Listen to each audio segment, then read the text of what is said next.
As you may know, every good experiment starts with a hypothesis. For today's experiment, my hypothesis is that if I put this liquid in this here glass container, when it hits the ground, it won't break. Let's test it out. 3, 2, 1, here goes. Whoa, it broke. If something breaks during an experiment of yours, you should tell an adult you trust. Adult I trust. You should always have clean goggles because it's unsanitary to share things like goggles or masks without sanitizing them first. So you should use a machine like a goggle cleaning machine. Now, as you can see,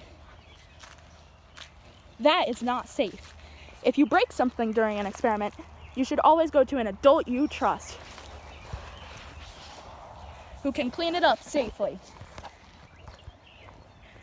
Another good science safety tip for your experiments is to never ever ingest a material you're working with, because if you do, it could lead to some very bad side effects, including a visit to the hospital. You should also not leave around your messes for other people to clean up. If you do, then someone could not notice and get hurt. You should always tell someone if you break something. On the contrary, you shouldn't try to clean something up yourself, because if you do, then you might end up getting hurt too, because you don't have the proper materials or the proper skills to clean up a possibly chemical or broken glass mess that could end up in someone getting hurt. If you are the trusted adult to clean something up, you should always wear gloves and goggles so you can stay safe. When you're working with chemicals, you should probably wear masks, but they're in short supply right now, so we couldn't.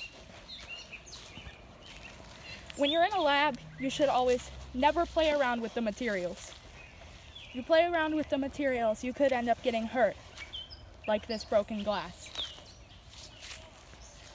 You should always have at least one person with you when you're doing an experiment, because if you don't, you might not notice something that could get you hurt.